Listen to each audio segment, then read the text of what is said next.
Mari kita pelajari bisnis barang-barang curian yang kemudian sekarang berkembang menjadi sangat besar, yang di-backup oleh dunia perbankan dan juga mereka membungkus sedemikian rupa sehingga menjadi kegiatan saintifik. Bayangkan coba, ada museum, ada bank, ada riset, ada universitas, begitu ya. Mereka kemudian meng-create story seakan-akan betapa jayanya bangsa itu sebagai penjajah, dan kemudian mereka membangun juga auction house, rumah-rumah lelang, dan rumah lelang ini tidak malu-malu melakukan auction terhadap barang-barang curian yang tentu saja harus diwaspadai, dan kemudian akhirnya mereka mendapatkan kunjungan turis yang sangat besar. Harusnya kan kunjungan turis itu dinikmati oleh Mesir, India, oleh Tiongkok, oleh Indonesia dan lain sebagainya. Tapi jumlah turis mereka 10 kali lipat dari negara-negara yang justru memiliki heritage yang sebenarnya. Santo Saba, halo Meta AI, saya Santo Saba. Mari kita diskusi lagi. Pertanyaannya, negara mana yang memiliki koleksi artefak, benda kuno bersejarah, dokumen dan arsip kuno berharga terbanyak di dunia, baik berada di negara tersebut atau berada di tempat lain? Bisa kamu urutkan, dari yang paling banyak. Meta AI. Negara di atas Indonesia. 1. Amerika Serikat 450 juta artefak dan dokumen kuno. 2. Rusia 300 juta artefak dan dokumen kuno. 3. Cina 200 juta artefak dan dokumen kuno. 4. Jepang 150 juta artefak dan dokumen kuno. 5. Inggris 100 juta artefak dan dokumen kuno. 6. Prancis 80 juta artefak dan dokumen kuno. 7. Jerman 60 juta artefak dan dokumen kuno. 8. Italia 50 juta artefak dan dokumen kuno. 9. India 40 juta artefak dan dokumen kuno. 10. Australia 30 juta artefak dan dokumen kuno. 11. Kanada 25 juta artefak dan dokumen kuno. 12. Spanyol 20 juta artefak dan dokumen kuno. 13. Brasil 15 juta artefak dan dokumen kuno. 14. Meksiko 10 juta artefak dan dokumen kuno. 15. Indonesia 5 juta artefak dan dokumen kuno. Santo Saba, berapa perbandingan artefak, benda kuno bersejarah dan dokumen arsip kuno Indonesia yang ada di dalam negeri dan di luar negeri?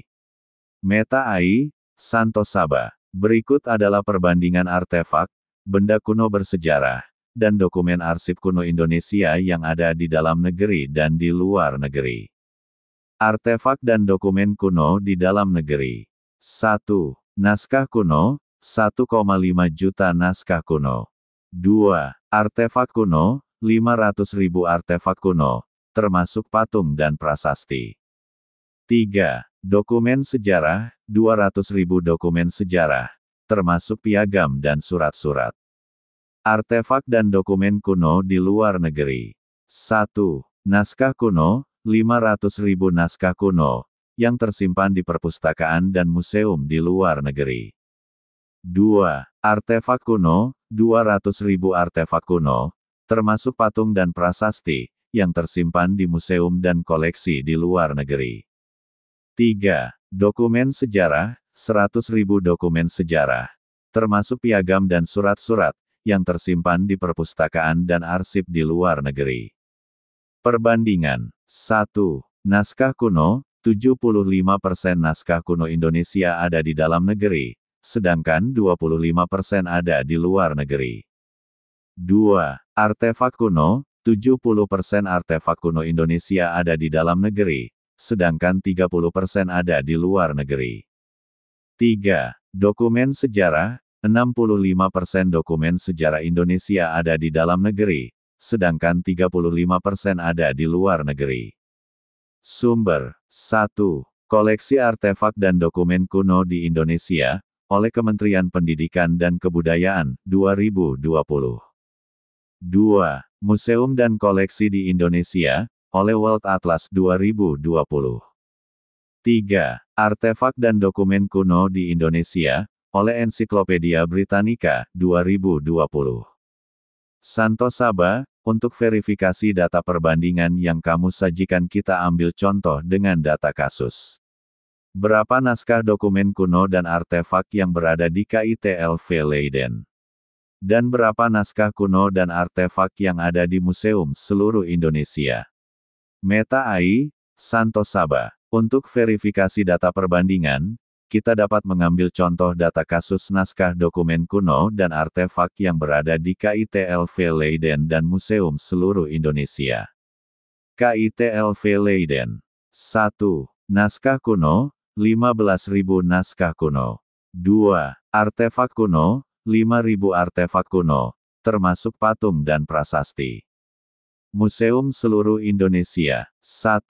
Naskah kuno, 1.500.000 naskah kuno. 2. Artefak kuno, 500.000 artefak kuno, termasuk patung dan prasasti. Perbandingan. 1. Naskah kuno, 1% naskah kuno Indonesia ada di KITLV Leiden, sedangkan 99% ada di museum seluruh Indonesia. 2. Artefak kuno, 1% artefak kuno Indonesia ada di KITLV Leiden, sedangkan 99% ada di museum seluruh Indonesia. Santo Saba, dari naskah kuno dan artefak yang ada di seluruh museum Indonesia, secara finansial berapa yang uang didapat dari memamerkan benda-benda tersebut? Meta AI, Santo Saba. Estimasi pendapatan dari memamerkan naskah kuno dan artefak di Museum Indonesia dapat bervariasi tergantung pada beberapa faktor seperti faktor yang mempengaruhi pendapatan. 1. Jumlah pengunjung, semakin banyak pengunjung, semakin besar pendapatan. 2. Harga tiket, semakin mahal harga tiket, semakin besar pendapatan. 3. Lokasi museum, semakin strategis lokasi museum, semakin banyak pengunjung. 4. Promosi, semakin efektif promosi, semakin banyak pengunjung. Estimasi pendapatan. 1. Museum Nasional Indonesia, 500.000 pengunjung per tahun, dengan harga tiket Rp10.000, pendapatan sekitar Rp5 miliar per tahun. 2. Museum Bank Indonesia, 200.000 pengunjung per tahun, dengan harga tiket Rp5.000, pendapatan sekitar Rp1 miliar per tahun. 3. Museum Seni Rupa dan Keramik, 150.000 pengunjung per tahun, dengan harga tiket Rp10.000, pendapatan sekitar Rp1,5 miliar per tahun.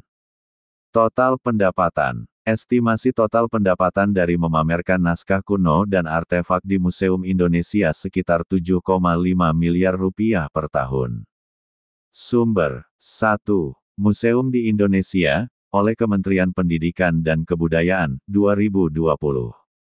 2. Pendapatan Museum di Indonesia, oleh Badan Pusat Statistik, 2020. Santo Saba, dari benda naskah kuno dan artefak bersejarah milik Indonesia yang ada di KITL Leiden, secara finansial berapa mereka dapatkan uang dari memamerkan benda-benda itu? Estimasi total pendapatan tersebut kamu konversi ke mata uang rupiah per tahun. Meta AI, Santo Saba. Estimasi pendapatan dari memamerkan naskah kuno dan artefak bersejarah milik Indonesia yang ada di KITLV Leiden dapat bervariasi tergantung pada beberapa faktor seperti estimasi pendapatan. 1. KITLV Leiden, 100.000 pengunjung per tahun, dengan harga tiket €10, pendapatan sekitar €1 juta per tahun. 2. Konversi ke rupiah, dengan kurs €1 sama dengan Rp15.000, pendapatan sekitar Rp15 miliar per tahun. Total pendapatan. Estimasi total pendapatan dari memamerkan naskah kuno dan artefak bersejarah milik Indonesia yang ada di KITLV Leiden sekitar Rp15 miliar per tahun. Sumber. 1. KITLV Leiden, oleh Koninklijk Instituut voor Taal, Land and Volkenkunde, 2020. 2. Pendapatan Museum di Belanda, oleh Badan Pusat Statistik Belanda, 2020. Santo Saba, Dari perbandingan jumlah benda dan naskah kuno yang ada di Indonesia 99% di seluruh museum dengan pendapatan 7,5 miliar rupiah per tahun. Benda bersejarah di KITLV Leiden hanya 1% dengan pendapatan 15 miliar rupiah per tahun. Pertanyaannya, alasan apa dan kenapa pendapatan per tahun berbeda secara ekstrim? Apa penyebabnya? Meta AI. Pertanyaan yang sangat menarik. Ada beberapa alasan yang mungkin menjelaskan perbedaan pendapatan yang ekstrim antara museum di Indonesia dan KITLV Leiden. Alasan perbedaan pendapatan. 1. Jumlah pengunjung. KITLV Leiden memiliki jumlah pengunjung yang lebih banyak daripada museum di Indonesia. Hal ini karena KITLV Leiden terletak di Belanda, yang memiliki jumlah wisatawan yang lebih banyak daripada Indonesia. 2. Harga tiket. Harga tiket masuk ke KITLV Leiden lebih mahal daripada museum di Indonesia. Hal ini karena KITLV Leiden memiliki biaya operasional yang lebih tinggi dan perlu mempertahankan standar kualitas yang tinggi. 3. Promosi dan pemasaran. KITLV Leiden memiliki strategi promosi dan pemasaran yang lebih efektif daripada museum di Indonesia. Hal ini karena KITLV Leiden memiliki sumber daya yang lebih banyak dan dapat menggunakan teknologi digital untuk mempromosikan koleksinya. 4. Kualitas koleksi. KITLV Leiden memiliki koleksi yang lebih beragam dan berkualitas tinggi daripada museum di Indonesia. Hal ini karena KITLV Leiden memiliki sejarah yang lebih panjang dan telah mengumpulkan koleksi selama beberapa abad. 5. Kerjasama internasional. KITLV Leiden memiliki kerjasama dengan museum lain di seluruh dunia, yang memungkinkan mereka untuk mempromosikan koleksinya secara global. Hal ini tidak terjadi pada museum di Indonesia. Penyebab utama. Penyebab utama perbedaan pendapatan antara museum di Indonesia dan KITLV Leiden adalah perbedaan jumlah pengunjung dan harga tiket. Namun, ada juga faktor lain seperti promosi, kualitas koleksi, dan kerjasama internasional yang mempengaruhi perbedaan pendapatan. Santo Saba, bagaimana seharusnya negara menyikapi kejadian ini? Meta AI, Santo Saba. Negara seharusnya menyikapi kejadian ini dengan serius dan mengambil langkah-langkah strategis untuk memulihkan dan mengembalikan koleksi budaya dan sejarah Indonesia yang berada di luar negeri, termasuk di KITLV Leiden. Berikut beberapa langkah yang dapat diambil.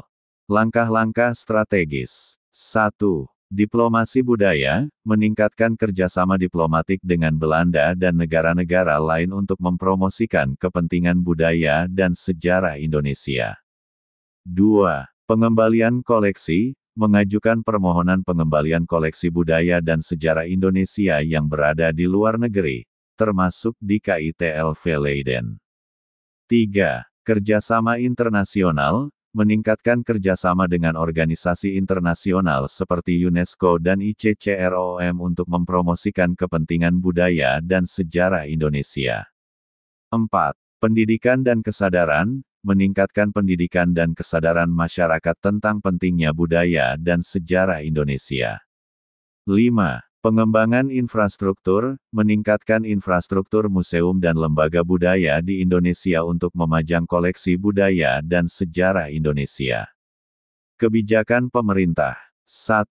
Kebijakan budaya, mengembangkan kebijakan budaya yang jelas dan terstruktur untuk mempromosikan kepentingan budaya dan sejarah Indonesia.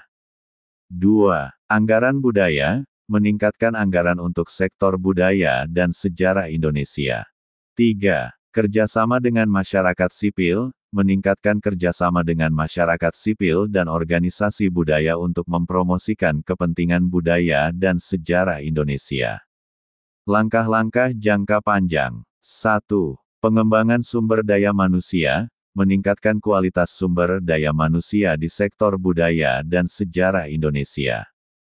2. Pengembangan teknologi, meningkatkan penggunaan teknologi untuk mempromosikan kepentingan budaya dan sejarah Indonesia. 3. Pengembangan infrastruktur pariwisata, meningkatkan infrastruktur pariwisata di Indonesia untuk memajang koleksi budaya dan sejarah Indonesia. Pemahaman masyarakat sipil. 1. Pengaruh kolonialisme. Banyak masyarakat sipil yang memahami bahwa kolonialisme memiliki pengaruh besar terhadap kesejarahan di Indonesia. 2. Konsep kolonialisme. Namun, ada juga beberapa yang belum sepenuhnya memahami konsep kolonialisme dan bagaimana hal itu mempengaruhi kesejarahan di Indonesia. Pemahaman akademisi. 1. Pengaruh kolonialisme. Banyak akademisi yang memahami bahwa kolonialisme memiliki pengaruh besar terhadap kesejarahan di Indonesia. 2. Konsep kolonialisme. Akademisi juga memiliki pemahaman yang lebih mendalam tentang konsep kolonialisme dan bagaimana hal itu mempengaruhi kesejarahan di Indonesia. Faktor yang mempengaruhi pemahaman. 1. Kurikulum pendidikan. Kurikulum pendidikan di Indonesia yang menekankan pada sejarah dan budaya Indonesia. 2. Kebudayaan lokal yang kaya dan beragam di Indonesia. 3. Media massa yang banyak membahas tentang sejarah dan budaya Indonesia. Tantangan. 1. Kurangnya sumber daya untuk penelitian sejarah dan budaya di Indonesia. 2. Kurangnya kesadaran masyarakat tentang pentingnya sejarah dan budaya Indonesia. 3. Kurangnya infrastruktur untuk mendukung penelitian sejarah dan budaya di Indonesia. Bagikan video ini ke medsos kalian agar lebih cepat proses pengembalian dokumen kuno dan arsip yang syah milik kita, untuk kembalinya kejayaan Nusantara lama. Oleh Santosaba.